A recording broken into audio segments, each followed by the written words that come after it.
It's great to be here with you. Well, thank you. I would like to dive into our conversation and cover as many things as we can. First, you have been the General Counsel for SFMOMA since 2015, right? What's the greatest thing about your work other than walking in these beautiful halls full of amazing art?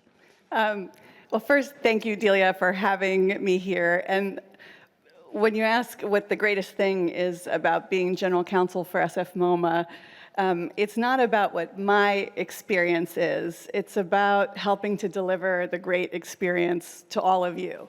I think what's really struck me today is that we started the day with an astrophysicist, with bankers, with finance experts, with art historians, with professors, with lawyers. And the thing that is connecting all of us, I think probably everyone in this room has had some kind of transformative, mesmerizing experience in a museum or with a work of art, and that's why we're all here today. And so for me, using legal tools to help bring that kind of experience to the public, to all of you, to bring us all together here, that is the greatest part of and the most meaningful part of the work. So, Delia, you asked me here for a fireside chat, and I often find a little when you hear fireside chat, where's the fire? Right. So, we wanted to bring you a little fire. Delia's asked me to talk about what's going on at SFMOMA. This piece is a key piece on exhibit right now in our Art of Noise exhibition on the 7th floor. And this piece by Mathieu Lénard, Power of Love, was inspired. He described it as a relationship aid designed to evoke the irresistible draw of a fireside gathering. And for me, it helps highlight the spark that happens when people come together to share an art experience. And part of the work as General Counsel is working on exhibition agreements that help bring these exhibitions. This is a outer view of Art of Noise. Art of Noise is about how design has shaped our experience of music through record, for album covers, to rock posters, to music listening devices, to stereo equipment, and all of that is featured there. We have over 500 posters and over 150 album covers. And I think there's going to be something there that reminds you of some very special experience you've had with sound or with music. We've also tried, through our contracts for those lawyers in the audience, to commission really exciting new works of art. And this is a work by Yuri Suzuki.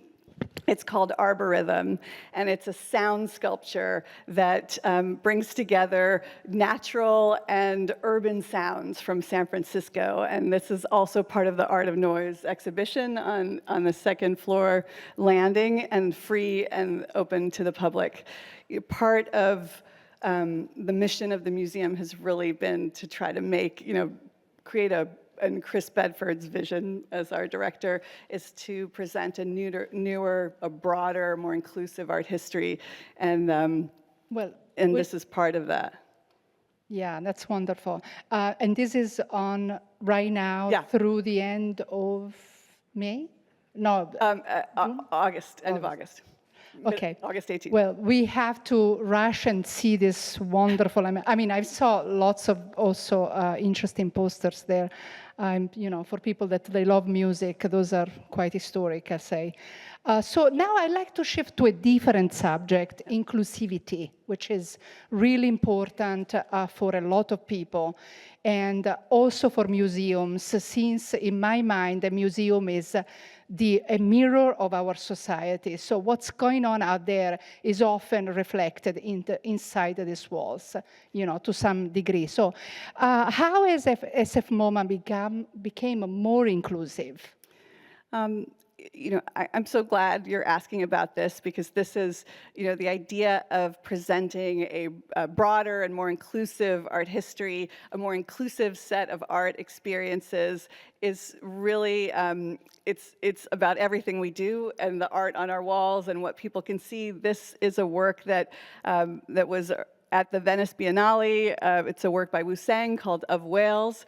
It's Moby Dick from the whale's perspective, and it sat above a beautiful palazzo and a floating pool, and now we have it in our Boccia atrium lobby, where anyone can see it for free as part of our free, open, public spaces. So we're diversifying the artists that are on our walls. This is an artist whose work like this that we had not had in the collection before. But we've also engaged in some really interesting new partnerships. And one of the pioneering partnerships that we've been involved in, that some of you may have heard of through our KQED or New York Times, has been an unprecedented partnership with Creative Growth. Creative Growth is an organization in the East Bay that provides a platform for artists with disabilities. So this is not only an exhibition of these artists, but it's part of, SFMOMA acquired over 100 works by the artists in Creative Growth, now part of our permanent collection. And this is also available on our second floor. You'll see here featured, you'll see a mural, part of Bay Area Walls by William Scott, and on the left you see a drawing by Dan Miller. One of my favorites is a set of portraits by an artist named Ron Veazey. They're incredibly colorful, and they're stunning portraits, but they also look like the kinds of images you might see of your good friends. So there's something very relatable about the show, and we're thrilled to be part of this amazing collaboration to mark their 50th anniversary. So we have heard earlier from artist Alex Reben, which was very interesting to me, the way how he uses the new technology. And we also heard of the challenges from the following panel with Gerard de Graaf and Pamela Samuelson. And I want to ask you a little bit about what is your take. I'm sorry, I'm really shifting gear here. Yeah. I'm landing. I'm ready. Yeah, okay. So I want to ask you about what your take is, what is your vision when in respect to artificial intelligence? Because artificial intelligence, I think that in my mind, it's going to change the experience for everybody in the museums.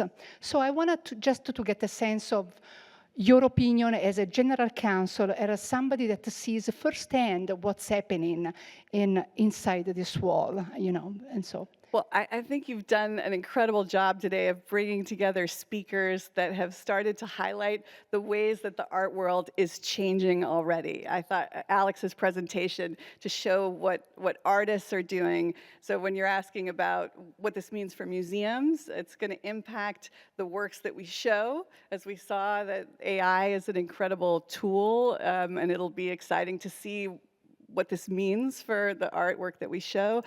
But it also, I think, is going to impact the work that we do as museums. And so when people ask, yes, it may help with productivity, yes, it may help with marketing, but where I find it really interesting is, how does it help with our mission? How might AI help make the exhibitions more accessible? Again, to keep enhancing the kinds of experiences that brought us all today. And I love the image of the audiences interacting with the different colored buttons to interact with the art, to create something new. We've seen applications come up like Remix, which is an Instagram sort of